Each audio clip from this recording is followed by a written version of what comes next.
Hi everyone! Mahilig din ba kayo mag-imbento ng mga pagkain? O yung mga lutuin? Ako, oo.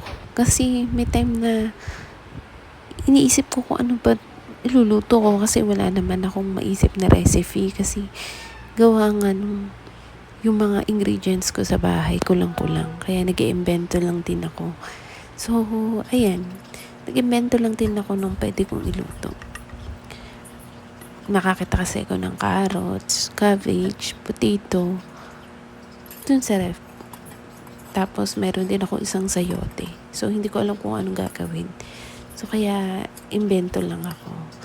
Naghiwa ako ng sibuyas at bawang, tapos hinalo-halo ko lang yung mga yan.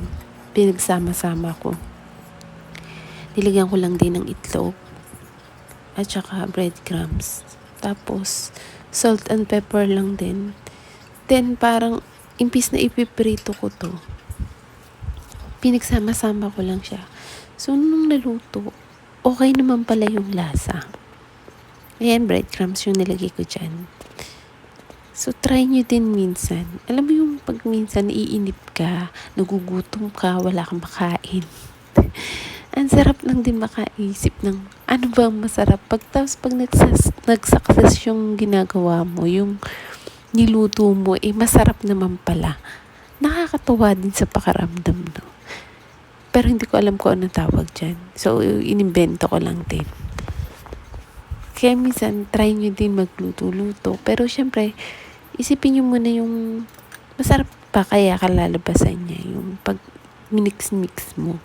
Kasi itong gulay, okay siya Maganda siya kasi yung ginamit ko dyan, parang pang chop suey lang. Ang naiba lang, yung patatas at saka yung sayote kasi hindi ko alam kung ano parang wala namang din lasa, yung parang pansit lang din naman pag magluluto ka ng pansit o kaya chop suey.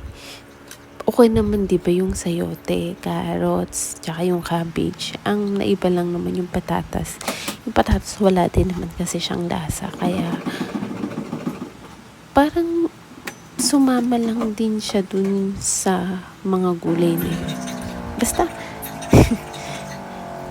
kayo ba? Ano bang mga recipe yung mga na-invento nyo kapag wala kayong ginagawa or kulang sa ingredients yung mga iniluluto nyo? Ano ba yung mga naiisip yung gawin? Ano ba yung mga gulay na napagsasama-sama din nyo?